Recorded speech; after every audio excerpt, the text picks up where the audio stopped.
Hi, this is Chris Lesso and welcome to the LTR podcast. LTR stands for Life Through Rhythm. And what that means is the things that we do every day, the little things matter. The habits, the routines, the way we approach everything we do in our lives affects what we do in our craft. So in my case, it's drumming. So if I'm a better person every day, the type of person I am is going to affect the type of artist I am. And also conversely, the qualities that I get in my drumming affect everything that I do every day, like my focus, confidence, self-expression, having fun, staying present in the moment, breathing. All this affects how I go out into the world, how I interact with others, and how I am as a whole person. So life through rhythm, it's a really powerful concept. And in these podcasts, I want to connect an idea or a concept we can use every day in our lives with a person that's had a big impact on me, and I want to share these ideas with you. So if you haven't done so already, please go to iTunes and rate the podcast. Give it an honest rating, what you think. This really helps other people find it, and we can spread this information and empower as many people as we can. And please also go to chrislesso.com. That's where you'll find the latest episodes and all the content I put out for drumming and inspiring and empowering you to live the best life you can, get to year 2.0 and have fun doing it. So welcome. This podcast is, I was looking forward to this for so long. This is on the impact, and you can see it behind me, on Bruce Lee. I'm always learning new information about Bruce's life and how he lived his life and how he approached his craft. And I think if Bruce was just a badass martial artist and just did those fantastic movies, it would have been cool, and I think people would have remembered him and really enjoyed his movies. But it's also his philosophy that he brought to his craft and his art that impacted me and so many other people in anything that they do. So you could be a computer programmer, you could play golf. In my case, you could be a drummer. And I always saw a huge connection between drumming and Bruce Lee. And this really impacted me. Preparing for this podcast, I was trying to remember. I think in my early 20s, around the time when I started to seek out mentors and learn more, and I started to go outside drumming. I'm not really sure why I did that, but I'm not sure. It's a chicken and egg thing. I'm not sure if Bruce inspired me to do that or if I found Bruce first and started learning from there. But that's something Bruce did in his own life. He would learn from dancing, fencing, different sports, and just take it into his martial arts and try to get to simplicity and authentic expression. And it was also transference of energy, because he was trying to find the quickest route of energy leaving his body to the result that he wanted, the quickest route. So he really did away with old systems and traditions. And this was a big impact on me in, say, going open-handed in drumming. So the traditional grip and the cross-handed way, which is the tradition in drumming that is often not questioned, I thought, well, let's get to the quickest route to authentic self-expression. And for me, this was open-handed. Might not necessarily be your thing, but funny that Bruce Lee really impacted me to start open-handed drumming. You might not make that connection, but it's a really obvious thing if you really draw that line and connect those dots. So Bruce Lee, and the way that he approached his craft and his life and his philosophies have so much impacted me as a drummer. And this book behind me, the Tao of Jeet Kune Do. And Jeet Kune Do was Bruce's expression of martial arts. And I read that book cover to cover, and I've got so many highlights in that book of applying things that he was using in martial arts to drumming. And in terms of having the right attitude before you play, breathing, different ways of expressing the human body. And you can see this book the art of expressing the human body. Is that not what drumming is? The art of expressing the human body. Now, let's talk about Mark Kelso. Mark Kelso also had a huge impact on me as a person and, of course, as an artist. And if you don't know who Mark Kelso is, check him out. Go on Google him, go on his website, YouTube. He's got so much fantastic material out there. He will inspire you. What a fantastic craftsman and artist and human being Mark is. He's played with Gino Vanelli, Pat Metheny, James Taylor. He also has his own group, the Jazz Exiles, so please check him out. Now, when I moved to Toronto in 2004, I was seeking out different teachers to learn from at that time, and I still am. I guess it's a never-ending journey of learning and finding these masters to learn from. And I can remember, contacting Mark, and he invited me to his house for a lesson, and we did nothing but talk for, I think, in about an hour and a half. And we had the sticks there, we were right at the drums, and we literally did not touch a drum. And I can remember Mark going, I was paying him, and he said, "Man, I hope that's, I know we didn't drum, I hope that's okay, I hope that's what you wanted." And I said, "Heck yes, this was a fantastic hour, thank you so much." And it really impacted me as a person, because the LTR concept, the type of person you are, is the type of drummer you're going to be, or how you approach your art and your self-expression and your craft.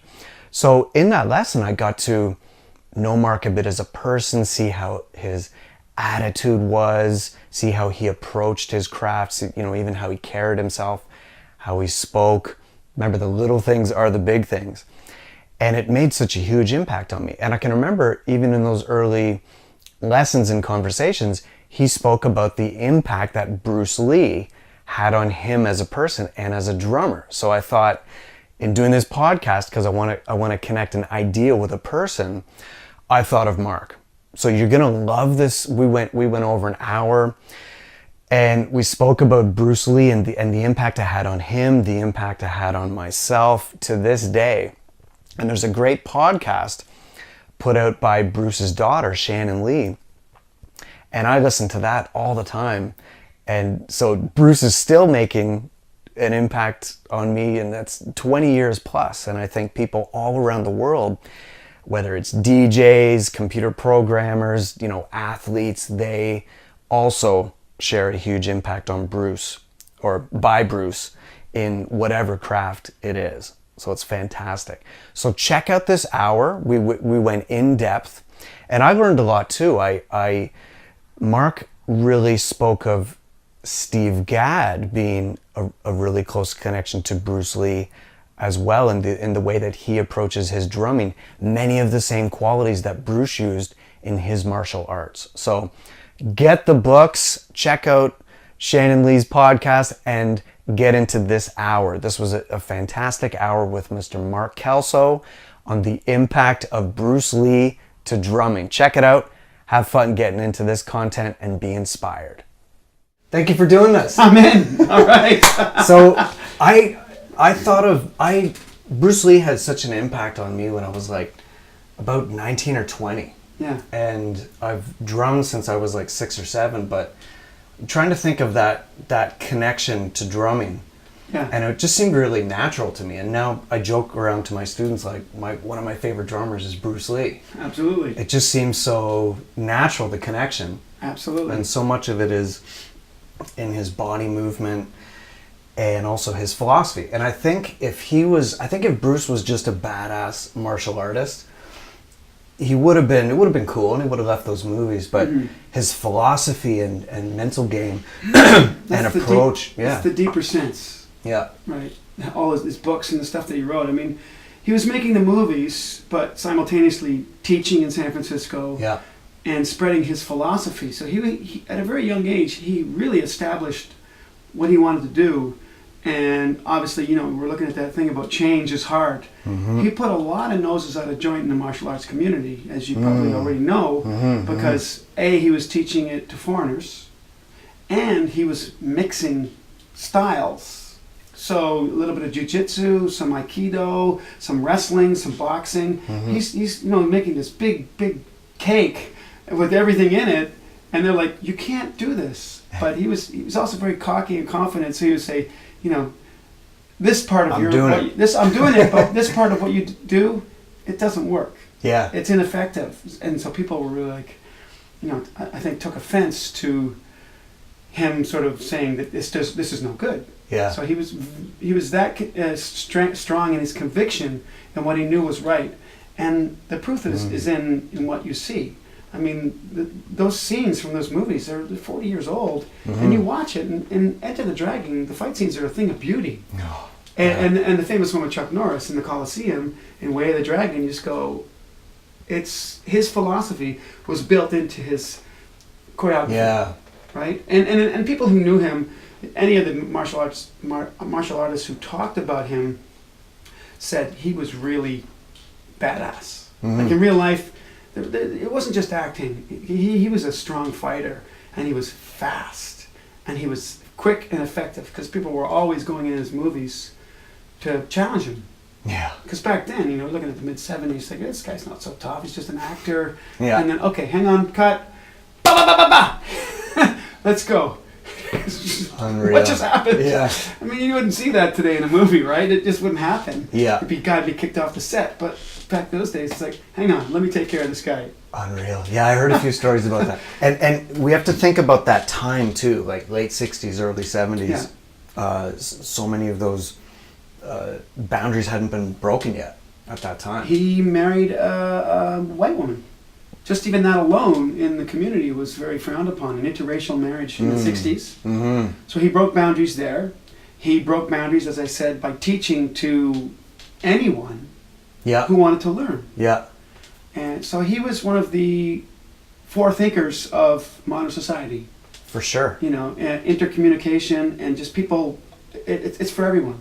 It's not for a select a bunch of people. The information is to help people, better people, and it's for everyone. It was very inclusive. Yeah, he was all inclusive, and that was at that time. And then the story where the Chinese martial arts community said, "We're going to challenge you, to a duel. Yes. And if you lose, you can't teach to these foreigners. Yes. And if you win, you can continue your school." But I think he beat him in 3 minutes. It was pretty fast, I think. Yeah, pretty fast. But then the story is that he's out on the curb with his head in his hands. And Linda came to him and was like, "What's wrong? You won. You won your honor, and you won." Wasn't fast enough. Exactly. And he said, I should have done it quicker, and I feel these traditional moves got in my way. Yeah. And that was kind of the birth of Jeet Kune Do. And he streamlined it to make two punches just like one. Or two moves into one. Like instead of blocking and hitting, it was like a block strike. This is a drum interview, by the way. Yeah. We're going to demonstrate Did you ever practice martial arts? I did. I do nothing, really. No, I did. I don't even remember when I got into it, but I do remember back in the 70s in the newspaper, Enter the Dragon was on every summer at the Imperial Six Theatre downtown Toronto. Yeah. And I was never old enough to see it because it was restricted and you couldn't see it on TV or Netflix. You had to wait until you were 18. So I waited maybe 3 or 4 years. But when I was in high school, I started taking karate, and they always had pictures and books of Bruce Lee in the dojo. Yeah. And I was always looking at these, going, "Man, who is this guy?" And I really want to do it, and I wanted to see the movies, and I had to wait basically until I was old enough. In fact, I think my dad took me to a drive-in underage. Yeah. On a double bill, so I could see it. That's awesome. And he's like, no, he's old enough, kind of thing. Let's go. Wow. Like, yeah. Do you remember that first time seeing? Yeah. Was that your first exposure? Way of the Dragon and Enter the Dragon. Yeah. On a double feature. Double feature. Yeah, I was like. I've done that on my own. You just binge watch all the series, but man, there was a time when I think I knew the entire script to Enter the Dragon. Yeah. Me and my buddy in high school we would just quote random things, just out of the blue. Right before it comes, you. Yeah. Oh, that's awesome. And so that was fun. But reading his philosophy is what started getting me thinking about transferring the same information to drums. Yeah. Timing, balance, physical fitness, Yeah. focus, Yeah. speed, accuracy, Mm-hmm. physical fitness, being healthy, a Mm-hmm. clear mind, Mm-hmm. you know, and a good proper technique, not wasting any motion. Mm-hmm. Every one of those to me, I was just like, yeah, it makes total sense to cross over. And I know, you know, you have done that, but you're younger than me, but I know there are other drummers out there who have said the exact same thing. Said, oh yeah, Bruce Lee was a huge influence.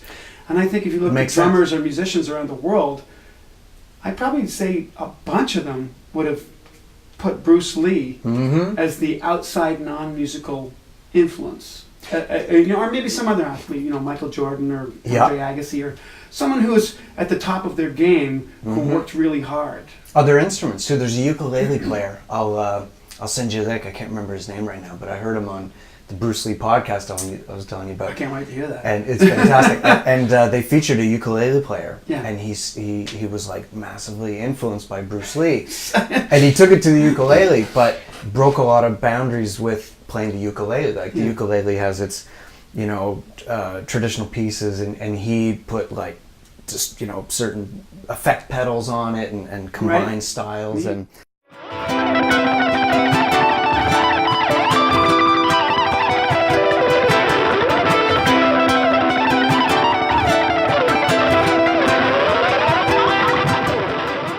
I'm Jeet Kune Do. We're in Ventura County today and very excited to talk to you about my music.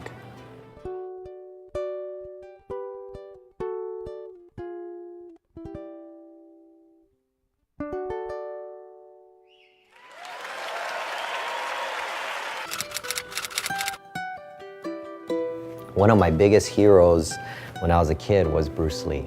You know, I think for a lot of Asian Americans, you know, we grew up watching Bruce Lee, and I mean, I was obsessed with him. I'd watch all of his movies, I'd listen to his interviews, I had his books, I would read all his books, and you know, he was a genius. I mean, his philosophy, you know, with martial arts was just, I mean, you can take that philosophy and apply it anywhere. You know, I took his philosophy and applied it to music, you know, but you can apply it to anything. Thank you so much for your support. I'm Jeet Kune Do. You can follow me more on Twitter or on my YouTube channel. And thanks so much, and take care, and hope to see you soon. Aloha.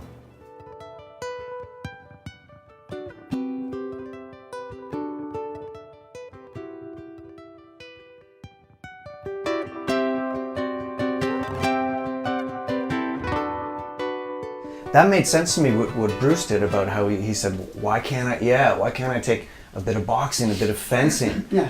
And I love that in drumming. Like, you can think like a painter, you can think like a boxer, you can think like a golf athlete or anything, and bring it to your drumming. Yeah. And when I was about 20, 21, I got into this book. Yeah. And you can see, like, my highlights. That's me. Right. Taking the stuff that I thought would be applicable to drumming. Yeah.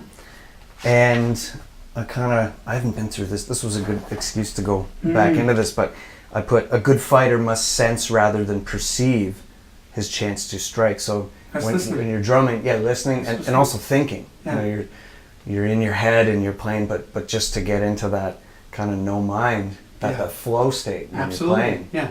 That's awesome. The final stage, right? You're not thinking, you're only reacting. Yeah. And it's elusive and hard to get to, but that's what Bruce was trying to do. But you have to work on your technique for it to become second nature, so that you don't have to think about right, left, or which arm, or which foot. It's merely a reaction. I heard that, bang, and it's a split-second decision. It's very fast, but you have to have really solid control of your technique to be able to respond. Right, just as when you're learning to speak, you have to go with the out letters, small words, bigger words, sentence, paragraph. Same, speaking or reading, there's steps. But now we don't think about the words. You say something and I respond based on what I hear. Music's the same thing. You respond physically by what you hear, and you just play. You're not thinking, oh, he did this cool lick. Should I? It's too late. Page 18. Yeah. No, that's the worst thing. Yeah. But you have to analyze it at that time, I guess, which Bruce really was really into. Yes. And then you get really into the technique, and then like Jim Chapin said, after a lesson, say, "Forget you know me." And, right, it's hilarious beautiful. Because you're analyzing in front of a Beautiful. mirror, and he's kind of slowing down the technique, and then he says, "All right, now when you go play tonight, forget you know me." Fantastic. And at first I was like, what does he mean? It's like, That's oh beautiful. yeah. I love that. Yeah, you only respond. And, I'm going to use it. Yeah, it's cool. I I'm forget gonna you know stealing me. that. It's a great Chapin line. I love it. And all these things like attitudes, a state of an athlete's mind as he faces his event determines the degree of excess tension he will carry into the event. Like there's so many gems in here. Well, I think so much of this gems, and I can speak now from my own experience. I think a lot of that comes from him being a teacher. Yeah, I wanted to bring that up for sure. Well, yeah. when you teach, Love of teaching. well, not only love of teaching, but when you start to teach and people ask you questions, when you haven't taught, there's so many. I don't know. Hang on. What do I do? It's this. When you get to a point where you teach yourself, you're just learning. You're not really analyzing too much about how or why, even sometimes when you're doing something. It's mostly reactionary. But when you have to teach and explain it to someone else, you actually have to go back and go, wait a second, what am I doing? Okay, now I have to explain this in a way that they understand it. And I think so much of his information came from the combination of doing, but also by teaching and having to explain. Oh, okay. Because when people ask you questions, someone is always going to ask you a question you don't have an answer for, and you got to go, ooh, I'm going to have to get back to you on that. Yeah. And then that teaches you more about what it is you do. For then sure. you understand it better, and then when you can explain it, you know it with a deeper sense. I think from him teaching is a big reason why he developed all these things and perhaps found why things were ineffective. And obviously, that's huge, yeah. obviously from the experience of being a street fighter as well. He was also, I believe, an award-winning dancer. Yeah. So he was really into music. Ballroom dancing, I think, right? Or, Yeah, and he thought that the dancing helped his martial arts movement and timing, which I always encourage my students to dance, to learn physically what your body feels when you're reacting to music in a physical sense when you're not playing drums. Dance. So it's pretty funny getting them to dance in first year. I heard something you did. I'm gonna steal this one day too. I think you put on Sergio Mendes or something. And, Yes, and the very first track on Brasileiro. Okay, A big that's what it is. batucada. And it's funny because yeah, tell the story. it's almost the same every year. So we do this. It's the class on listening, right? Yeah. And I'm introducing them to Brazilian music, and so I put on this track, and it's like it starts with and you just kind of say, listen. You don't tell them what to do. You You just hear this little triangle, right? Yeah. I'm going, I'm like already starting to move, right? And then it just rips into this giant thing of like 100 drummers.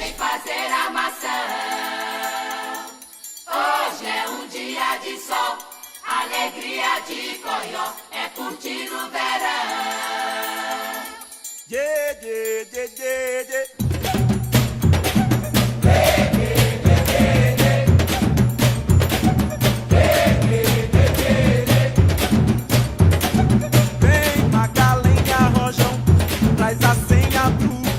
you know Manino Costa? yeah. He was on that session. What? It says 100 guys in a parking lot. Said it took them 24 hours, and they had to stop because it was underneath the where the airplanes were. So they had to stop. He said it was chaos. But 100 drummers? 100 drummers, and Carlina's leading them all, teaching them everything. That's why it sounds so wicked. I think I know the track. Yeah, that album. Yeah. It's massive. It's massive. Yeah. So I put this on, and I look, and here's my students. The reaction is like, And you don't tell them anything. You just like listen to this song and they're intellectualizing this groove, right? Yeah. And I'm standing going. I'm listening. I'm moving, and they're all like sitting there, their hands on their, sitting on their hands. Like this, yeah. They're intellectualizing it, and they're all, and they listen to the whole thing. You see the odd guy just doing this, and the best experience that ever happened was one of my students, Juan Carlos Medrano. Do you know Juan Carlos? He's from Colombia. Mm-hmm. So he's in the first year, and when I play, I hit once the groove comes in. Here's Juan Carlos just goes, woo! Yeah, he says, and he starts dancing, and then he realizes he's the only one, and then he kind of sits down, he looks at me and goes, What's wrong with these people? Well, that's what he said. I said, afterwards, Juan Carlos, your reaction was the reaction I was looking for. It was just pure joy. It's like, this is so good. It makes me want to jump up and dance to it. Can't help. While the rest of you are sitting there trying to listen to it and intellectualize it, Yeah.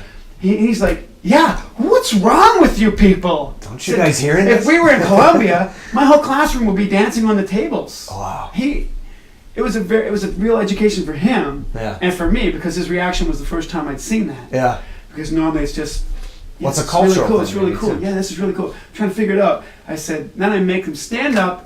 I'm gonna play it again and just dance. I don't care if you look stupid. I'm not videotaping you. Yeah, There's no hidden cameras for YouTube. Yeah. Just move. Yeah. And at the end of it, they're like, "That was so much fun. Well, can we do this every class? Like dance every class?" And I'm like, "Sure we can." But the question you gotta ask yourself is, why wasn't that your first reaction? Yeah. Yeah. Why did I have to say there's obviously the classroom setting, first year, maybe they don't think they can do that, but for me the natural reaction should be the first one, the most honest and personal thing. I'm gonna get up and dance. I don't really care if I look like an idiot or whatever, but this is what the music, because I'm dancing, right? And they're looking at me like, this guy's some kind of crazy guy up there teaching us. But I'm like, I can't stand still.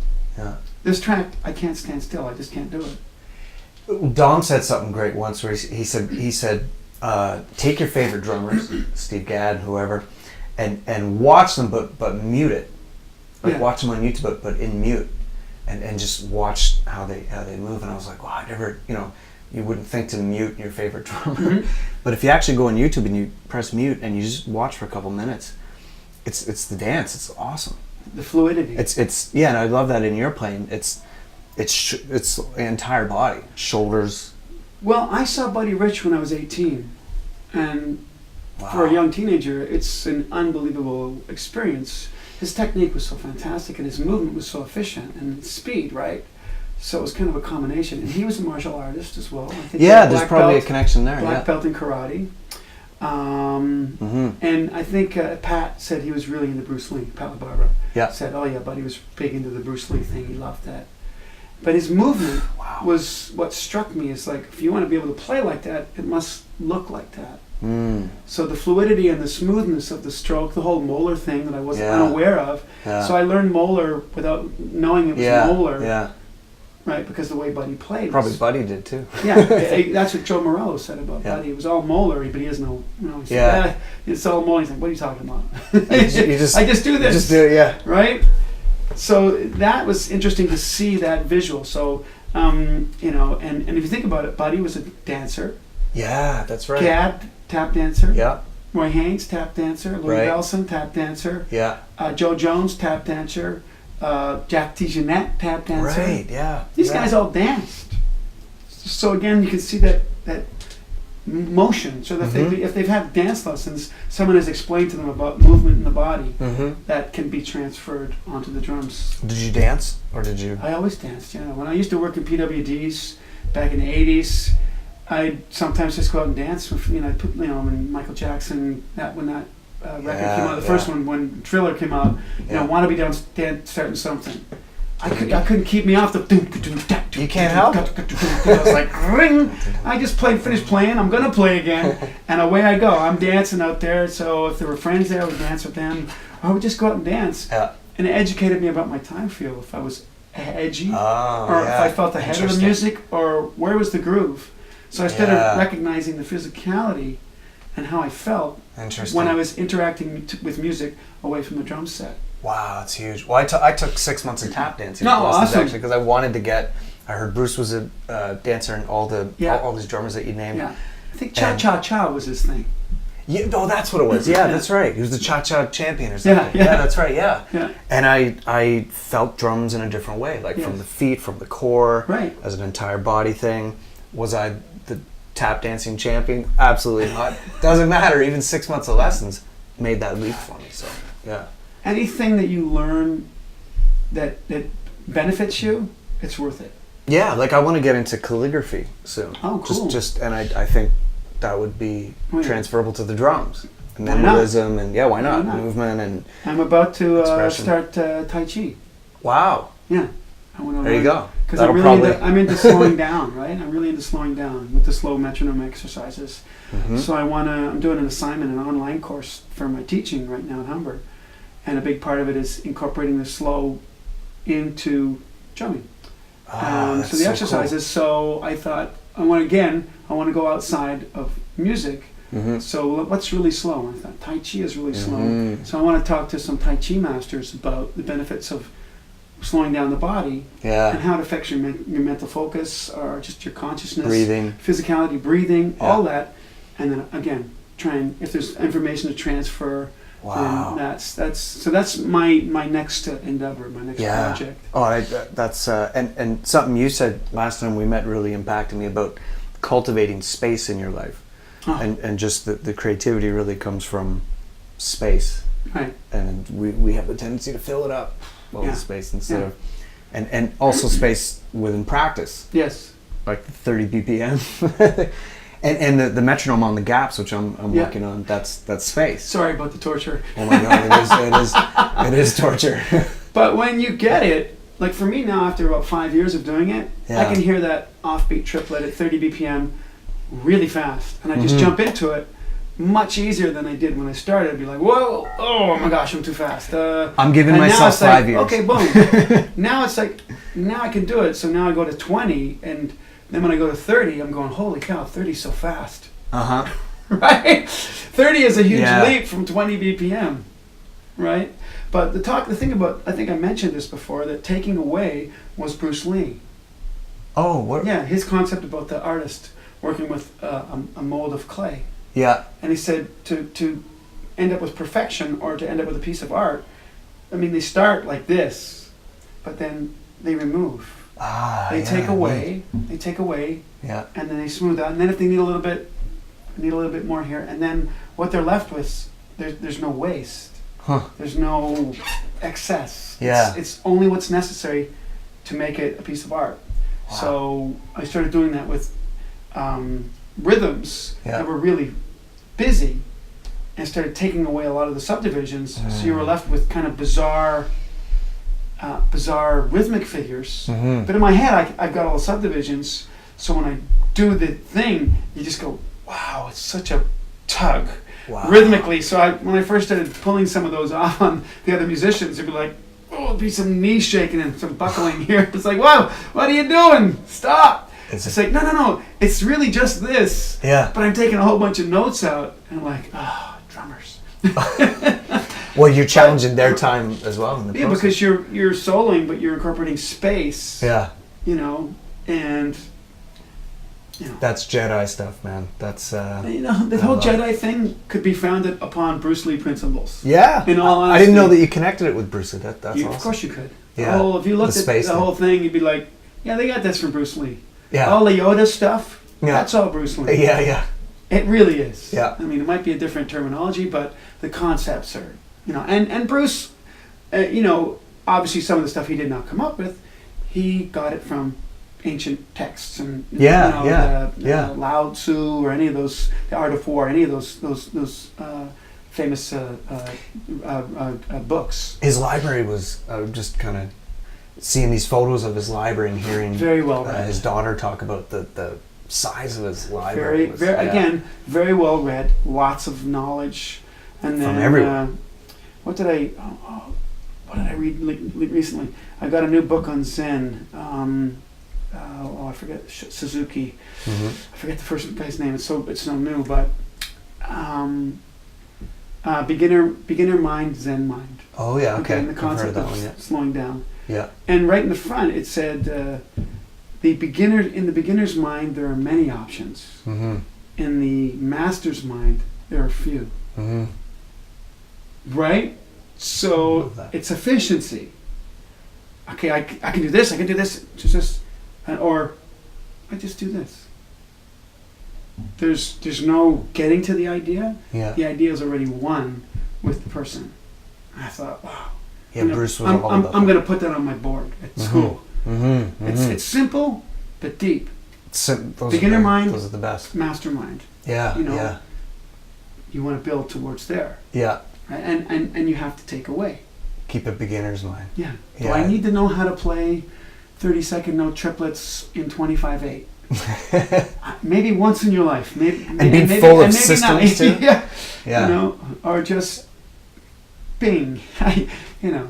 Well, you know that tombstone that he had made. You know the story. Of this Here lies a man distorted by the classical mess. The classical mess. Yeah, Yeah. I love that. And for That's me, it. the classical mess, my interpretation was too much information.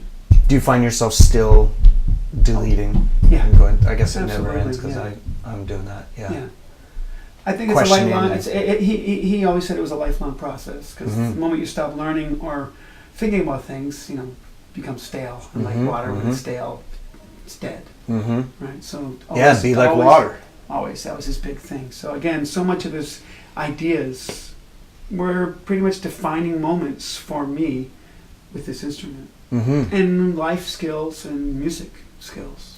Absolutely, and his standards were so high too, Super high. which I Yes. I love. And Yeah. there's a Buddy Rich story about the judo, Yeah. and he was he would, I think he'd find a teacher in every city, Yeah. or he'd do a lot of practicing and Mhm. workout, and he broke his wrist one night, as the story goes, Jeez. before the gig, right? So, Oh. and is he going to cancel the gig, Buddy Rich? No. Of course not. Played it So- one-handed. Yeah, so as the story goes, he takes a stick, not a brush, but a stick, and he jammed it into the cast, Oh God. like, so it would kind of stay there. The left hand, by the way, Right. the traditional grip. Right. And so it's kind of, hole going through the cast, sticking out. And he played the gig like that. And the story goes that, he didn't play the gig like a guy with a stick through a cast. He Right. played it like, better than... Okay, I gotta Even ask he- Pat if he was in the band for that. There's a good chance in his 7 years that Yeah. that he was a part of that. I'll have to ask him. It's a great story, and I can't remember where I heard that, but I heard that from somebody that actually witnessed the gig, Mhm. so it's out there somewhere. Oh wow! Well, he would But, know. Pat will know. It's any questions I have about Buddy Rich. He's the name Yeah, too. and I'd love to talk to him too. But his standards were so high, and the joke is like if you ask people that saw Buddy, and I could ask you this, Yeah. like, or saw him multiple times, it's like, did you ever see Buddy play bad? And people just laugh, like it's like funny. It wasn't Did he ever even- have an off night? Yeah. And I'm like, no. Well, again, Because his standards were right? so high. You just your point makes me reference a thing I heard Anthony Robbins say Mm-hmm. at a motivational seminar, and he said, if you function at 110%, even on an off day, you come down to everyone else's best. Oh, that's awesome. And I was like, bing, Yeah. that's sticking with me. Yeah. And that became like a big magnetic lock. I never forgot that. So Yeah. why shouldn't you have high standards and push Yeah. yourself to be as good as you can? Yeah. It's What you it's demand not of a, yourself. It's not a guarantee, but at least you know that you're not slacking off or going, I probably could have done better. Mhm. I could have worked harder. I think that would not be a pleasant place to be 20, Definitely 30 not. years after the fact. It's You know, if regret. yeah. Regret is a bad word. Yeah. And I just, we were talking about the sessions, the Yeah. interview. Dom's And, yeah, Dom's series, and I just heard Ed Shaughnessy's. And Oh. it was a great interview, and Mhm. he's a really good friend with Buddy. Right. And he said, it breaks my heart when people focus on that bus tape, Yeah. right? Because he's like, Buddy's standards were so high. So He's high. like, the band played crappy that night. Yeah. And he's like, that's Buddy's name on the marquee. Or just below his standards. Exactly. Whether or not it was crap, we don't know. But it was below his standards. Yeah. That's the different way to look at that. Yeah, exactly. And that's not, that was how high his standards were. He held himself Yeah. to those high standards and expected everyone else to do the same. Mm-hmm. And I get that because Yeah. I hold myself to high standards, and I get very frustrated when other musicians make mistakes on stage or blow things. Not to say I'm perfect or I don't make mistakes. Well, we get mad I at do, ourselves. But Yeah. when guys make mistakes and they continue to make mistakes without correcting it or at least showing that they're trying to correct those mistakes. Mm-hmm. But when guys are consistent, it's like your standards are not high enough. Mm-hmm. Mm-hmm. So I've kind of weeded out a lot of those musicians in my musical area. Mhm. I try to impart that to students, and Absolutely. I always tell students, like, hang around with old people, because the one thing that they'll tell you is regret is not the place you want to be. So if Absolutely. you look back and I didn't give my best, or Mhm. I lived below my standards, you should be able to die. Like, it's an Elvin Jones story, and he apparently headbutted the saxophone player right on the way up to the bandstand, and the saxophone player's like, what the heck's that for, man? Like, kind of blindsided him. And Elvin's like, that's the feeling of a Mack truck hitting you when you leave the venue tonight. He's like, I want you to play like tonight's your last night on this earth. I love and that. play like you can die happy Yeah. in what you gave on stage. Absolutely. And he played his ass off that night, apparently. Well, you know, I'm Standards. not a fan of the headbutting. Yeah, I know. Even though I am Irish, and the headbutt Yeah, I is don't very think I'd do common. The that. headbutting is very common in Northern Ireland. Efficient technique to Yeah, fight. What he said is exactly true, and I learned that from the Cubans. My dad was the one who pointed that out to me. He says, you know, every time I see you with the Cubans, they play with such fire and passion. Every time it's like it's the end of the world tomorrow. Yeah. And he says, these guys never phone it in. I was like, you know what? Yeah. You're absolutely right. Yeah. They never phone it in. It's like, I'm going for it. No matter, there's never an off night. It's like they only know one way. It's like on, off. Yeah. There's no middle, there's no sliding scale. It's like on, full Wow, the tilt. Cuban connection, I didn't think of it that way. Of course I they- connected to the Ramones. That's what I love about the Ramones. Oh, no way. Probably my favorite band of all Just time. going for it. Yeah, Every single like time. you're gonna die as Yeah. soon as the gig's done. Yeah. That's about the standards. I never equated it with the Cubans. Cuban. Yeah, that's interesting. Yeah, I mean, it does. I guess it doesn't really matter where, but if you see someone, you go, "Wow, they're really going for it all the time." Bruce Yeah. had that, and one thing I love about this book, which we were just talking about, he wrote this. Yeah. I When- wonder how old was he? Well, Probably I don't in his know, mid-20s. mid-20s, but his back was broken At that time? at that time because That's okay. That's overtrained. Yeah. Was that when he overtrained? He was in the thing for 6 months. I think they he- said he'd never walk again. They said never walk again, Yeah. and he said Absolutely he never unacceptable. believed that. Yeah. Yeah. I think he was doing some good morning routine, and he didn't stretch. It was like some weights on your shoulder. Yeah, it was something that he was pushing himself, and he did something with weights, and pinched a nerve. he or did something something like that. really bad. Yeah, and he was in that cast thing, Yeah, like revolving thing for bedridden. 6 to 9 months. That's insane. Yeah, But but an active mind. yeah, can't like be to shut down. yeah, like to make something out of. I guess that's to be like water, almost like you make something good out of Yeah, a potential always look for failure. the positive. Yeah, Yeah. yeah. You can. I tell my students all the time, you can learn just as much from failure as you can from success. And in fact, sometimes failure is a stronger motivator Mm-hmm. because it usually feels way worse than success. Success feels great. Oh, wow, everybody likes what I did. This is awesome. But it's like, whoa, that was awful. That was the worst, and I got fired or whatever. That's much more of a serious motivator, I think.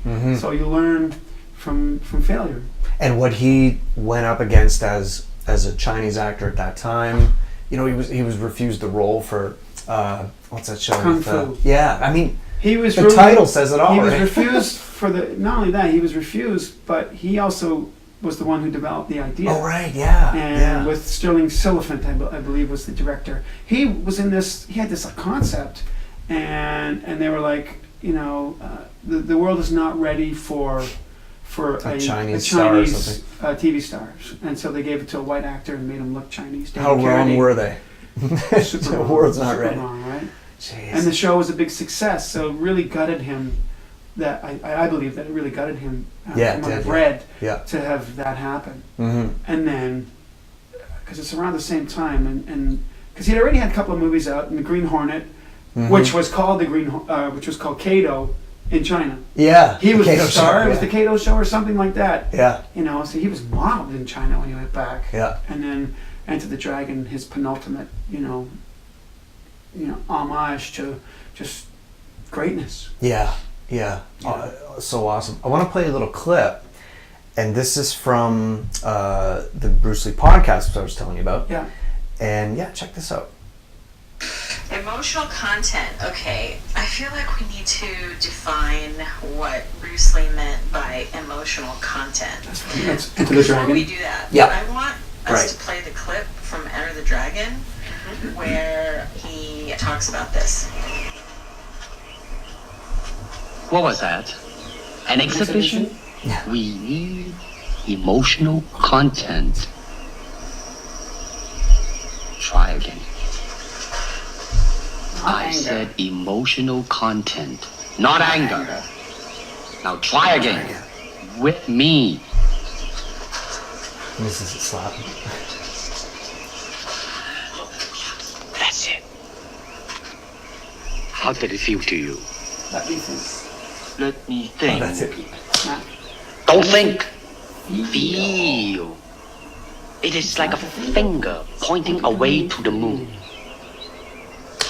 Don't concentrate on the finger or you will miss all that heavenly glory.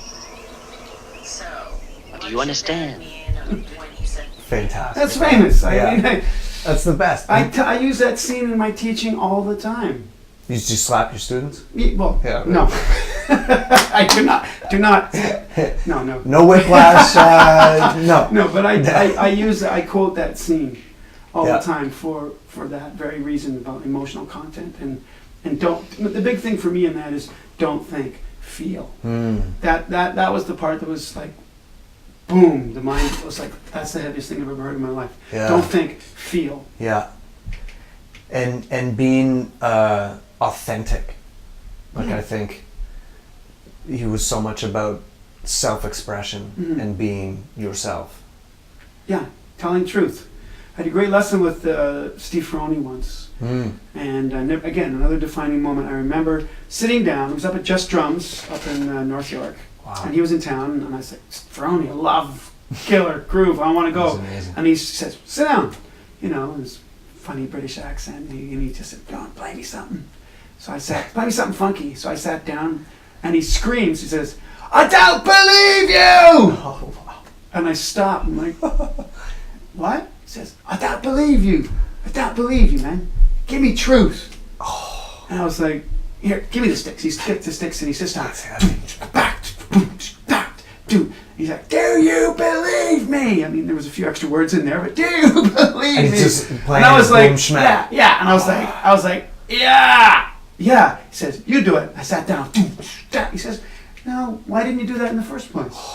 I was like, That's and I awesome. had the answer that I get. I don't know. He said, if you can do it, you should always do it. Don't, you know. And it was just like worth the money, worth its weight in gold. That 2-minute exchange between the two of us. That Unreal. stayed with me for the rest of my life. He just blew my mind. It was heavy. And he said, you know, so I use it on my students. I always say, I don't believe you. And they're like, what? He Yeah. says, you're lying to me. You're lying to me. Or you're trying to pull a Give fast me, one. give me truth. You're trying to smoke and mirrors. I want it. Give me truth. Yeah. This is lying. You're lying because I know you can do better. Yeah. I know you can make it more sound better. And then when they do it, I see, like, I knew you could do it better. So if you can do it, why didn't you do that? Why wasn't that your default? And they all just go, oh, that brain hurt. Well, now it is. Now Because it's it's a heavy question. If you can do it, why didn't you? Yeah. Why don't you? It doesn't make any sense. There's never an answer for it that's any good. I don't know. Is usually what you get. I don't know. If you can do something well, then that should be default, which goes back to the Cubans. On, off.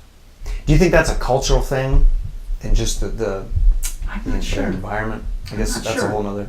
I mean, podcast. if you looked at, you know, because of rules and regulations, perhaps, that all my life, Yeah. you know, I took martial arts. I took karate, and then I ended up taking kung fu as well later. And when anyone would complain about anything, they said, man, if you go to Japan or China, like, we're like 50% as hard as they are. Huh. So if you think this is tough, you would never survive in the real thing, Yeah. you know. And of course, there's so many movies with that kind of principle. You just go, you know, Yeah. guy comes over from the Western world and gets his ass kicked or Yeah, whatever. Yeah. And you know, so the level of commitment is different. Yeah. Culturally, perhaps. Yeah. You know, I guess look what- at the Dominican Republic Yeah. or Cubans, baseball. Mm-hmm. Why are they so good? Well, because they're trying to get out of a regime to make their life better. They're not just trying to get onto a baseball team here. They don't have all the amenities that we have here, Netflix and TV and internet. But they got nothing. You know, some of them have nothing. So they're thinking, this is my one chance to make something out of my life, to be able to eat. Yeah. Right? So the motivation can be different in different areas. Not to say that people don't work as hard. But sometimes different cultures, the motivation is quite different based on the reality of the situation that they are living in. Yeah, the system of the country and the economic situation. Yeah, we don't live in a communist regime, so we have no idea what it's like to be oppressed by something like that. You know, and what music would mean. You can't play drums. You're not allowed to play drums. Yeah. Why? What? You can't play music, and you can't play jazz. This is outlawed in this country. Yeah, wow. So you have to sneak around and do it under the radar, knowing that you could go to jail. Yeah. I mean, that's passion and dedication, commitment. It's pretty serious, right? Well, and you could tie that to Bruce and again that time, the teaching and being and tying acting. Like my whole thing with Life Through Rhythm is drumming is all the things that qualities in drumming we can tie to life, and so many life qualities we can tie into drumming. Yeah. So Bruce going in, tying together acting, his love of acting with martial arts and kind of joining the gap that had never been done before. And MMA, you know what I mean? Joining. Well, they say he's pretty much the godfather of all that stuff. Yeah. But I mean, not only did, like his first movie, I mean, The Big Boss, not only, it was exceptional for the time. On a super budget in Manila or the Philippines or somewhere they shot it. Mm-hmm. But when the movie came out, it was like, based on all the other kind of martial arts, kung fu things that were happening, it was like, there's all this, and now Bruce starts here. His debut is like, and then it just kept getting better, from the 4.5 movies that he made. Everything got better. I mean, it's such a shame that Game of Death was never completed, because the story they made was totally not, they fabricated a story around 23 minutes of fight scenes or something, right? Yeah. And he put so much into that too. Oh yeah. At that time, Yeah. So his first movie, where he started, was heads and tails above everything else, and for him it wasn't good enough. Unbelievable. Even though he's like smoking the competition. Oh, how he pushed himself daily. Right? I wanted to mention practicing. Yeah. The point of Bruce had a daily practice. He had high discipline for himself. He had really clear goals and vision. Yeah. And again, the deleting concept. Yeah. Like the quote about 10,000. I fear the man that practiced. Or I don't fear the man that does 10,000 different kicks one time. Yeah. I do fear the man that does practice one kick 10,000 times. Yeah. Did Bruce impact your approach to practicing? Yeah, probably. Yeah. I mean, I think more Steve Gadd may have influenced that to a large degree. As I saw him on Twitter today talking about learn one idea really well, but play it a multiple or variety of ways. Oh, Steve Gadd. Which is the same thing as the kicks. Yeah. So the two tied together. The two influences probably were of equal value to me in my formative years when I was a teenager in high school. Bruce Lee, Steve Gadd. It's the same thing. Yeah. So the philosophy was the same thing. It's like that's kind of what these guys think alike, and so it was monumental. So that whole concept of taking one idea and expanding upon it is something I teach, especially with guys who are soloing, because if you know one thing really well, you're never going to mess up the sticking. So you don't have to think about it. It's a matter of just moving your hands around the kit. And the sounds change it. And then if you take notes away, it's the same thing, but less. Or you play the same sticking as a triplet, but it's the same thing. So you go, I can play this blindfolded or asleep, in my sleep. But it sounds different. And as a result, you're thinking about one idea over the course of 8 bars instead of 10 ideas over the course of 8 bars. 10 ideas means your mind has to work really fast. And then you're thinking. And you can go, I'm out of ideas, now what? You either stop or start playing some crap. Panic, you start playing some crap, or you start repeating yourself. So if you play one idea and follow the natural course of the idea, it takes you logically to the next idea, based on your practice. You don't start talking about that wall is... See these headphones? Oh, it's really nice outside. I hope I remember my swimming trunks today that cost me a lot of money. People are like... Some people do exist. Right, but you as a listener, you're going... Yeah. What? Oh, I'm just getting used to that idea. And you're going, none of it makes any sense. And you see a guy go, doom, bah! Yeah. Doom, do ba, And he's moving. doom, ba, Yeah. boom, boom, boom, boom, boom, ba, boom, do ba, boom, boom, boom, ragagag, boom, boom, bra, go, boom. So there's a whole bunch of phrases that you can listen to. There's some repetitiveness. So the audience goes, I know what you're doing. I can follow this. And then you build to the crazier stuff. But he takes his time fleshing out one idea over 4 bars. And 4 bars can be nice and relaxing because if you're thinking of one idea, you're not panicked going, now what do I do? What's next? Huge. Or you're not, more importantly, not thinking about, while you're playing one idea, you're not thinking in advance of what can I do next? Because what that does, it takes you out of the moment. Yeah. Which Bruce always talks about. You have to be in the moment. Yeah. You can't think about what just happened. Oh, he clipped me on the chin there. Otherwise, you're out of the. You're not in the now. You're in the past. Or when he does this, I'm going to do this. Now you're in the future, and in the moment, you're not concentrating and focusing on what you're supposed to be doing at that particular second in time. Yeah. You're ahead or behind. You have to be in the moment, always, at all times. All times. Bruce was huge on that. Yeah, and so again, you could see like my entire philosophy of playing music. So much of it comes from his philosophy on martial arts. Wow. Yeah, me too. And, Right? and there's such an obvious connection there. And that's so cool that you just tied it to Steve. It's an obvious thing to think about. They're like kind of the same guy. Yeah. And in the way that the Steve Ferroni thing, like, do you believe it? Like, you know that video of the famous one of Vinny, Dave Wacko, and then Gadd goes into that first, that simple groove, and you can hear the breath come out of the audience. That is like a martial arts movie. Yeah. You got the master in the center, not to take anything away from Wacko or Vinny, but they're like the 2 thoroughbreds. For sure. The 2 thoroughbreds come out of the gate, ripping, and Gadd's like in the center going, I'm going to avoid the kind of useful energy here. Yeah. I'm going to do my thing.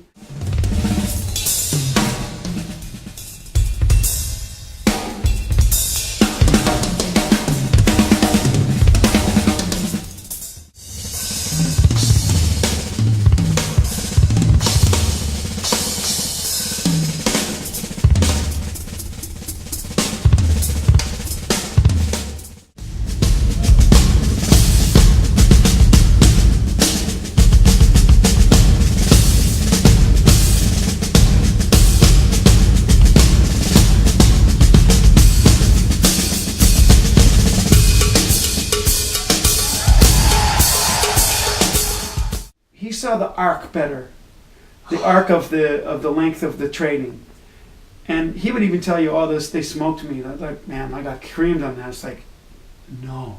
Said you're like the kung fu master who does one move. The guy comes up and does 17 flips and kicks, and you go bing, and then the guy goes down. It's like, what just happened? Said, well, you wasted too much energy. I need to master one move. Emotional content, simplicity. Yeah, and then when he built it. Because everybody was really, I was going, what's Steve going to do next? Yeah. Okay, so that's good. Yeah, that's good. What's Steve going to do? Yeah. And it's like, oh, that was great. So again, Steve saw the arc of the length of the break, of the solos, and then he rips it in the final one. You're going, oh, killed me. Even though there was so much more chops, but the other guys, they just tried to get faster and faster and busier.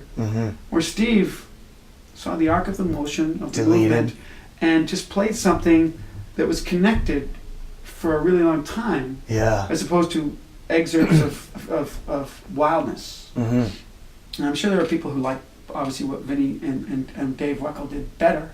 For me, Gadd was the kung fu master. I'm sure Dave and Vinny they would probably watched that back and went, "Oh, we just learned." He smoked this. He smoked this by doing nothing. In a good way. He did nothing. He did nothing, and it was like, look how awesome it is. Because it was there's so much feel. Yeah. He would just do the groove. It would be just like, God, I felt that. You can hear the breath come out of the audience in that first 8 seconds of it's like. Yeah. But the thing about Gadd is he's so humble.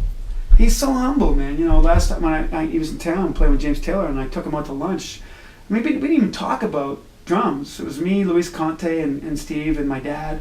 And we spent the whole afternoon talking at lunch about the Cuban Revolution. Is that the first time you'd met him? No, I met him a bunch of times before. He came to Humber twice. I met him in clinics and through Yamaha a couple of times. This is the first time I got to sit down really kind of one-on-one. And I knew going in, I said, don't talk about drums. It's probably the last thing in the world he wants to talk about. For sure. So I didn't. I made the conversation about whatever. And Luis was talking about his uncle and Fidel Castro. And so we just, the whole conversation went to that. And I let the conversation go there because that was the natural course. I wasn't sitting there going, I want to talk to him about the ride cymbal on that record. Or I got to find out about those hi-hats or that lick.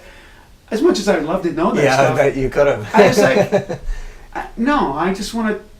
Yeah. When I'm going to talk about music, I made a conscious decision. I said to my dad, "Don't talk about drums. I don't want Steve to feel uncomfortable or pressured. It's just whatever. Just Were you over the? I don't want to say starstruck, but that feeling of holy crap, this is Steve, or did you get past that arc where it's like? The only time I had that moment was at Yamaha when we started telling some jokes and guys were busting out jokes. Sean Brown from Yamaha is a joke master. And he started telling some jokes, and then Steve started kicking back some jokes. Yeah. That was kind of me and Rob Brown, Rob Brown. The two of us were standing there going, Steve Gadd's telling us jokes. Yeah, you do a double take. It was like, we could see we were there when Steve Gadd was telling us jokes.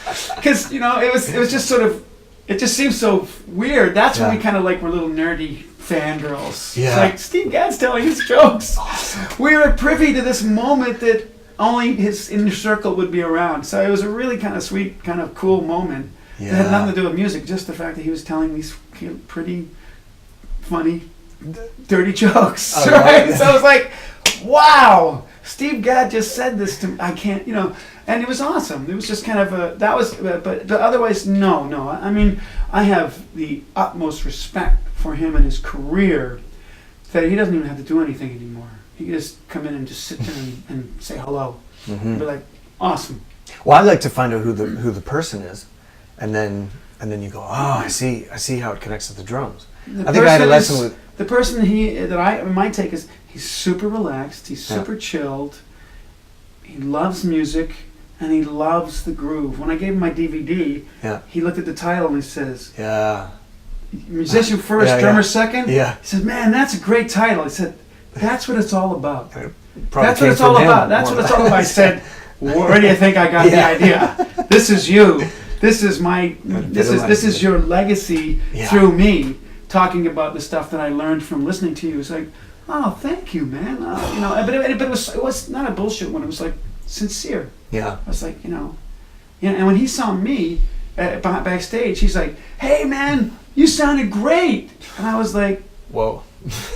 Wait a second. I'm not computing here because Luis had come and sat in with Soul Stew, an R&B cover band that I play with. Yeah. But I didn't know he took a whole bunch of video and he went and he showed Steve. Whoa. And Steve just comes up and says, hey, man, you sounded great. And I was like, I think he's got me confused with somebody else.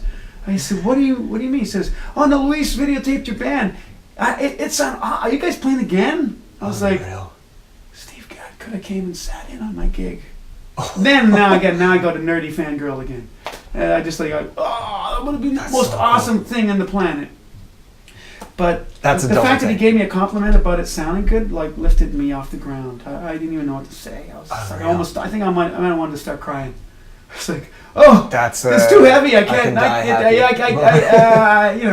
And again, it was from sincerity and a place of humbleness. Yeah. Where you just go, wow, it's just what's the person behind the drumming, and that's what we said at the beginning of this, that if Bruce just put out a bunch of badass martial arts, it's cool, but it's so much more than that. It was who he was as a person. Yeah, and you have to read the books. Have to read the books. And I had a lesson with you, 2004. Egomaniac. Maybe even here. I probably told you how great I was. It was a whiplash. Have you ever seen the movie? No.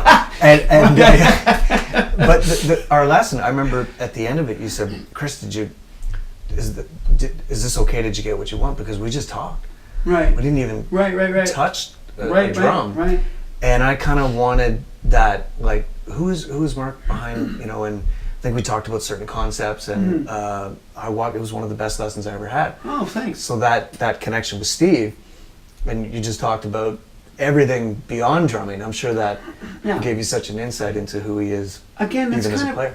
it's kind of a martial arts thing. Yes. You know, you've seen the Karate Kid, but all Yeah. that stuff where he makes them do the other things to build the muscles, but it's to do something The natural. little things are the big things. Little like things are the how big you walk things. up a flight of stairs is how you're going to drum. This is all part of like Zen philosophy, right? Totally. Didn't Miles say, he's like, I'm not going to curse like Miles. I can feel it. But he's like, I can tell how a mother... yeah. Beep, beep, beep. A lot of beeps. I can tell how someone's going to play by the way that they walk or the way that they carry their instrument, I think. And I remember going, whoa, how do I, carry my drums? And, Right. It's so revealing. You can see it. Yeah. I can see it when people go to audition, when the way they sit down at the drums. Before they play. I can think, not going to be good. Before they even... All right. Yeah. There's a confidence level, the way someone sits and approaches the kit, and the way someone sits down. I remember, I think Joe Zawinul hired Alex Acuna for Weather Report just by meeting him. Oh, wow. He didn't hear him play. He just said, "Yeah, you got the gig. You look like you can play." Right? Wow, And I did not. there are things of famous jazz musicians, probably Miles, hiring people on the phone. Yeah, I From- just heard that the just other from day. talking to them. Just go, yeah, okay, you got the gig. Yeah. You know. That was Daryl, who's the bass player? Daryl Jones? Yeah. Yeah. I think that's how Miles hired him. Okay. I just heard the Sessions interview with him, and Yeah. it's like, yeah, it's Miles. Yeah, and yeah. Like, well, he was 18 years old or Yeah, something. yeah. And I think he hired him over the phone. Probably, yeah. I remember Jim Blackley saying that too. He's like, he said, playing drums is easy. And it's like, wait a minute, that's not true in a sense, but Yeah. if you brought up the Karate Kid, it's like, really drumming is like, just repeat a correct motion over and over, Yeah. and keep studying, keep practicing. Yeah. You get it. It's in a sense that's all it is. Like in a Most of it is common sense. most of it's common sense. Most but, of it's common sense. yeah, and but working on yourself as a person, that's the real work. That's the hard work. harder, absolutely. Yeah. So Absolutely. and ironically, that is what makes you the drummer that you are, is who you are as a person. Do you see a Tony Williams connection too with Bruce Lee? I'm not Because sure. I really did in the way I'm the not 10,000 kicks thing, and how he had certain things he did really, really well, and Yeah. he was so much himself with the yellow drums and the Oh yeah. going into uncharted territory. Drums are loud. Yeah, drums. Yeah. It's one of my favorite quotes. Drums are loud. I never thought about Tony in that way, but yeah, possibly, because I remember seeing him at Percussive Art Society in 1983. So I was, 20, and I didn't really know Tony too well or was playing. And he came out with a big kit and just ripped, the singles between us. I was like, what the hell? And then he played brushes on black dot heads. I was like, how is that even possible? There's like a black dot. It gets caught. Like, how do you do that? And off stage, he was really chilled. And he was one of those guys who didn't like to talk about drums. John Riley told me a story where he was having lunch with Tony, and they were having a great time talking about fishing. And Tony was really into the conversation, really animated. It's like, great. And then he said at the end, he said, I had to ask. I said, Tony, the symbol on Nefertiti, man. And he said, Tony just went. And he said, and I was just like, and I knew, I shouldn't have. Why did I do that? But it was going so well. They were having a great time, and then he just interjected the one thing. He said that they just kind of killed it, and I was thinking, yeah. So I might have been in the back of my mind going out to lunch. First of all, I was, Gadd saying, yeah. I'll go out, yeah. He said, Luis is coming? I said, yeah. I said, okay. But, I'll probably just hang out for an hour or something, and I'll come back to my hotel. I said, okay.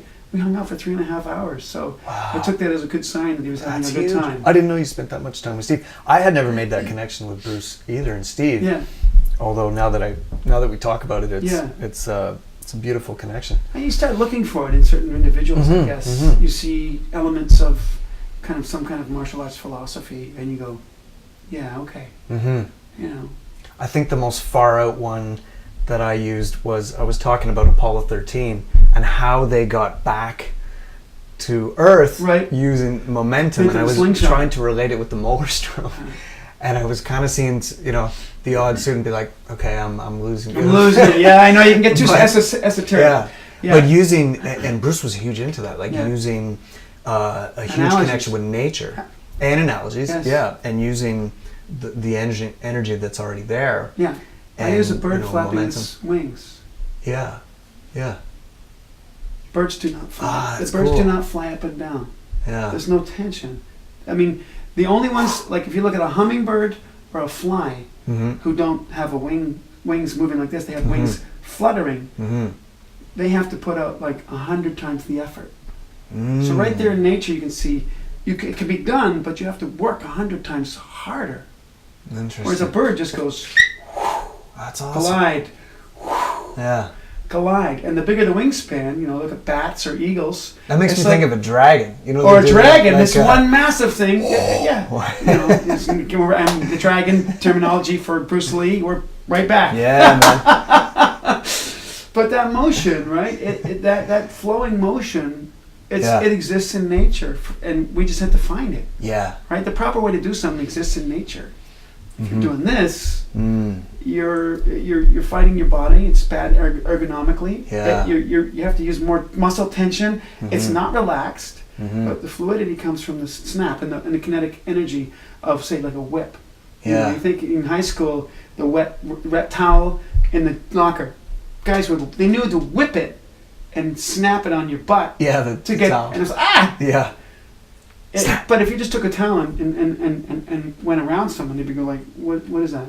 Yeah. You just hit them with a towel. But Yeah. if you whip it, you get the power, the snap, it breaks the sound barrier. Yeah, Instead of like cracking a whip, Yeah. it actually makes a sound because it's going so fast. Interesting. It's breaking the sound of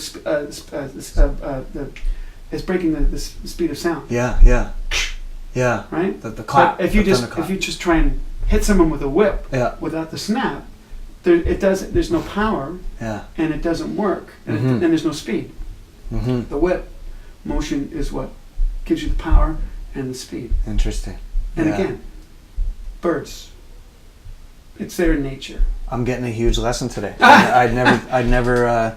It's even that made me think too. The arc of the spaceship, that's a little bit more That's a little scientific. bit more. I mean, it still works. But these scientists thinking, okay, well, this thing went dark, Yeah. and we have no fuel. Yeah. What are we going to do? And somebody had the ingenious idea, like, let's use Brilliant. the energy that's already there, slingshot it, Yeah. and there we go. It's heavy, right? So drum like Apollo 13. Some students go, wait, I got to think about that. But Yeah. Even And they should think about it. And Because they should anything think that about makes it, them yeah. stop and go, wait a second, let me think about that. but once those defaults flip in your mind, they're kind of Yeah. always like that. Students just need something that resonates with them. Like the martial arts thing perhaps doesn't resonate for everyone else, but it resonates for me. And so they can go, wow, Mark's really passionate about this. So maybe it's important that I try and figure out what he's trying to explain to me. Emotional content. And Because not everybody has, people again will have the same information from different methods. yeah. And which is great because variety is we need variety. If everybody's doing the same thing, then they run the risk of everybody sounding the same. And that's a big Bruce thing too, is like have the courage to be yourself. Well, one of his quotes that I loved was, "A good teacher should protect his students from his own influences." Oh wow, that's great. Yeah. And I was like, I had that on my. I got Bruce. Used to have Bruce Lee quotes everywhere, because I love to just look at them. And one thing, oh yeah, right, I forgot about that. Just little sticky notes or whatever. You revisit them. in Such because a they're great way.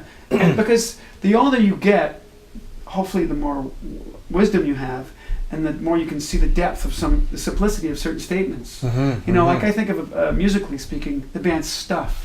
When I was younger, and I was into Gadd, Chick Corea, Lee Ritenour, Al Jarreau, and Manhattan Transfer, and Al Di Meola. He was on all these like Giver records, and then Stuff was like, it's like, this is boring.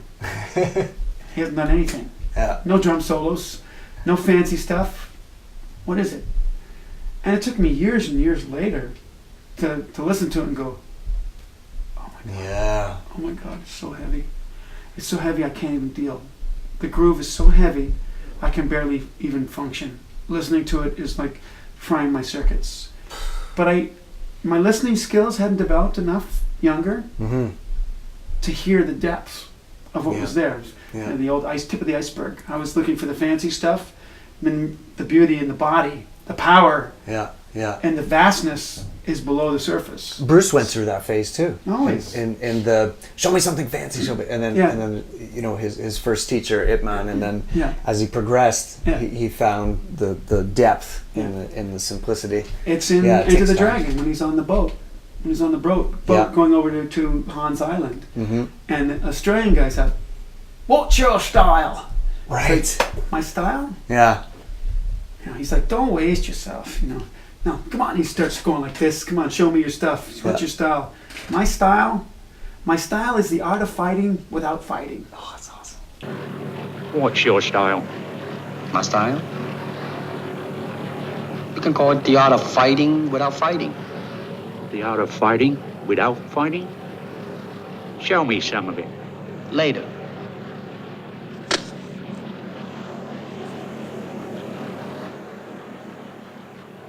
All right. Don't you think we need more room? Where else? That island, on a beach. We can take this ball.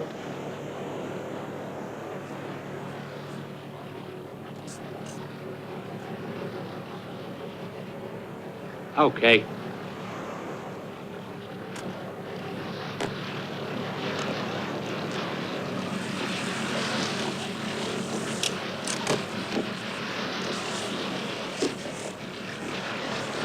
Hey, what the hell are you doing? Hey, are you crazy? Pull me in! I was like, No style is how style. can I make that work for drums? The art of drumming. Yeah. You know, my style is Well, you the art do of it. drumming without drumming. How do I? That's a hard one to do. But are you a jazz drummer? Are you a funk drummer? Are you a rock drummer? No, You have I'm a musician. In a set, yeah. I'm a musician that who sense, plays the drums. You epitomize that. You Right. can be in any situation, and you have no style. That's You don't- Bruce Lee and Steve Gadd. Yeah. Because Bruce Lee talked about it in Steve terms of Gadd was martial like that art. Bruce talked about it in terms of martial arts. Steve demonstrated it in terms of musicality Yeah. by all the records I bought and go. And I remember thinking, why is he on this Barbra Streisand or Paul McCartney record? This is like, he's playing all this fun stuff. Yeah. And I was like, oh, wait a minute. He's working 10 times more than anybody else because he can Yeah. do that and that. Yeah. And I had to revamp my approach to respecting music. Yeah. Okay, if I'm in this environment, I do this. And a funny thing happened there. I was playing at the Jazz Bistro, and a bunch of Cuban musicians come in, and I was just playing. It was a singer gig, and there wasn't really anything for me to do. And I was thinking, wow, Cubans are here. Oh man, they're kind of probably disappointed because we're not really getting to play out or anything. Yeah. And when I come off, the piano player there, a female piano player, they play in Makeke. Okay. The band with Jane Bennett. Yeah. And the piano player's like, "Oh my God, Mark, that was so fantastic! You gotta teach other drummers to do that." That's And awesome. I'm like, "What are you talking about? I didn't do anything." And they said, "Exactly. Oh, it's You played the gig. We Yeah. know you can play more than that, but Yeah. you didn't. You just played the gig. nothing to prove. Nothing to prove. Huge. You know what I have to prove is that I can play the music Yeah. properly, Yeah. regardless of my ego or who's in the audience." And You know? find the depth in that. I just heard Leland Sklar, the bass player, talking about that. Love. He's like playing Love. whole notes and making it. And he might have been referring to Steve Gadd too, Oh, yeah. because Yeah, they yeah. played together a Yeah. lot. But just the whole notes, like can you? Feel all Yeah, that. yeah. Super hard. I always believe that whatever is best for the project is what needs to be done, and I've never been so possessive about things that I go, "Well, it's my gig." It's not. I just said, if I think there's somebody that's better, if I got called for a heavy slap pop gig, I got friends that eat that stuff for breakfast, and for me, I struggle through that style. So I'd call him. Absolutely. It'll be great. But that's another mantra of yours. What's best for the tune, the servant of Yeah, the song. exactly. You really own that clearly. Yeah. When you play, you are in that song at that moment. Yeah. I've talked to Steve Gadd many times. You really capture that that comfort zone that you create. Yeah. That just lays down a foundation of just pure And if fun. the song wants a whole note in each bar, I'm good with that. There's Yeah, nothing yeah. embarrassing about playing a whole note. Yeah. Then I try to explain to the guys, how are you going to play that whole note? Yeah. If it's an E, are you going to play open E on the bottom, or are you going to do it up an octave? Yeah. What's your release like? A little vibrato when you go to the next note? Or are you going to just go bop, boom? Or are you going to go, do a little, glisten? Right. The options are almost infinite on how to treat one note. Yeah. If you're doing 30-second notes and playing some fusion stuff, if your chops are up, no problem. Right. But whole notes, half notes, you're pretty exposed. That's so you pretty better do them powerful. right. So. Absolutely. Yeah. Playing fast is easy. Playing slow is hard. Yeah, yeah. Well, that's the space thing, and I think if drummers stay the course, they get to that point of Hopefully, finding the, hopefully. Someone like Steve Jordan. I remember Chris Sutherland did a masterclass for my students, and he goes, "Check this out." He goes, "This is Jedi stuff," Yeah. and he put on the song "Gravity" Oh, by John Mayer, yeah. with Steve Jordan doing it, Yeah. and he goes, "Check this out." And he put on a click. Yeah. With the entire track, and he goes, listen how Steve is able to move time Yeah. at will. Right. And he's like, he's like destroying. He's trying to, and some of the students were like maybe at that stage, I don't hear any. He's off. This is boring. He's ahead, or he's behind. Now he's behind. Yeah, I don't. This don't class think, is boring. Yeah. Feel. Yeah. Don't think. Feel. It's the answer to almost everything. Don't think. Feel. It takes time to get there. There's a story about Bruce, and I think he was frustrated from a session with his teacher Itman at the time, and he was young, and I can't remember the context of the story, but probably trying to get some moves or something, and he went sailing, and he's all mad, and he's frustrated. He punches the water. Yeah, and he punches, and he's like, just whack at it, and he punches the water, and he's That's it. be like water. Boom. Yeah, and Fluid. that door was Yeah. open in his mind. Yeah. If you go to Niagara Falls and you look at Niagara Falls from the top, you go, yeah, it's pretty powerful. But when you take the little Maid of the Mist and you go down into the water and you see it from below, you're like, holy moly. So two perspectives on the same thing. Above, it's like, yeah, it's pretty cool, and you last about 5 minutes. I've seen it, let's go. Yeah. But when you're down and you're looking, you go, oh my God, I can feel the power of this thing. It's epic. Now I'm in it. It is. I'm looking up at it, and it's like, whoa, this is unbelievable. I can feel the power of Niagara Falls. I get it. When you're at top, you don't get it. You just see it going over the edge, and you hear the roar. But when you're down in it, you're like, Interesting. wow, I felt the power. Yeah. Just perspective sometimes. It's amazing. And the water analogy, you nailed it, where it can be so peaceful. Peaceful, or it can be epic waves, and it can fill any crack. It can move, and you can hit it, and you can't grab it. You can never grab it. You can pour it in a cup, but you can't grab it. Yeah. And it's life-giving. Yeah. Right? All life needs water. Yeah. Right? Yeah. There's so much in there. So. Right? It's going to be 75% body, 90% brain, water, made of water. Yeah, I think it Something might like be that. even higher than that. Yeah. We're essentially water. Yeah. This is what it is, okay?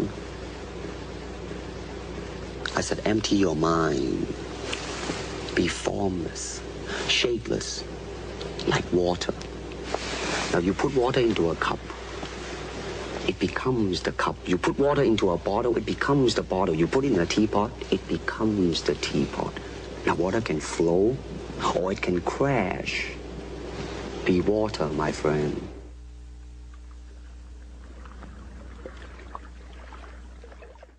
That's awesome. Well, thanks so much, Mark. I want to be respectful of your time. I had so much. I got to pick up some heads. So much your yin yang, practicing movement, teaching, lack of styles. Yeah, we covered so much of Bruce Lee's vibe. And the last thing I had here was, did you have like a moment? And we kind of already talked at the beginning about it. Like, there's a Bruce Lee podcast that his daughter, I was telling you, Shannon has. And at the end of the podcast, they have a Bruce Lee moment. And all these people around the world, again, it's so much, not just martial arts. And it could, poets to musicians to whoever. And they all have like a moment, like oh, I was down and out, and then I read Bruce's book, and something opened up, or the be like water moment. So did you have a moment like that, or was it, did we already kind of talk about we covered it. The moment, Enter the Dragon? Yeah, the moment was that scene where he teaches the student in Enter the Dragon, the scene which he actually wrote into the script. Yeah, I think he had to fight to. He had to fight. Yeah. They're like, this is too boring. Why? He says no, because he really wanted to teach the concept of Jeet Kune Do. Yeah. And put that in the Right, movie. yeah, So it was a very important thing. It was well executed by where they put it in. But the moment was the don't think, feel. Mm-hmm. It was the most simplistic, deep statement I think I'd ever heard in my life. Amazing. You know, and it tied into the classical myths Yeah. of overthinking and just too much information. Mm-hmm. Just don't think, feel. And it's so simple, yet so all-encompassing and so deep and so important. Because sometimes the brain, when we think too much, we cut off the flow. We cut off things Yes. from happening naturally. And it breaks the organic thing of playing music. Being in the moment. Being in the moment, don't think, feel. Mm-hmm, Just mm-hmm. And the more you feel something, the deeper it's going to impact you and the listener. Yeah. I'm always amazed when people dance. It's like Mm. we're affecting those people so much Yeah. that they feel I gotta move. Almost involuntary. Almost involuntary. Yeah, I gotta move. And then they're having so much fun. You think that's an amazing power. To It is have. power. It's like It's a trance. It's like a superpower. Yeah. Superpower to be able to make someone move their body Yeah. involuntary. Yeah. And so much of that comes from just feel. You know, and I often caution my students in advance when they talk about time and feel, because they're connected, right? Mm-hmm. But I always think if I were to put a weight on one being more important, I would say I would rather have the guy with good feel Mm-hmm. and maybe not so good time Mm-hmm. than the guy with great time, metronomic time, and no feel. Mm-hmm. Mm-hmm. For me, that maybe it's the yin and the yang principle, but I want a lot of that. I want to emphasize the feel. And when you have, it's my princess. Speaking of Yeah, feel. wave to the mic, wave into the camera. This is Aoife. Say hi, and she's got her Play-Doh. Oh, that's awesome. So we'll end it there. Yeah. Thank Say you, bye. Mark, for being such a huge My pleasure. inspiration No, to no, me thank and you. for doing Thank this. you. And No, my pleasure. yeah, I can really see that connection, that spirit. Yeah. That's in Steve Gadd and Bruce Lee and all the greats and Oh, in your my playing. So pleasure. thank you for doing what you're doing My and pleasure. inspiring me. Great. And let's end with a high five. Whoa, awesome. Awesome. So, am I getting paid for this? Yeah. Both getting paid.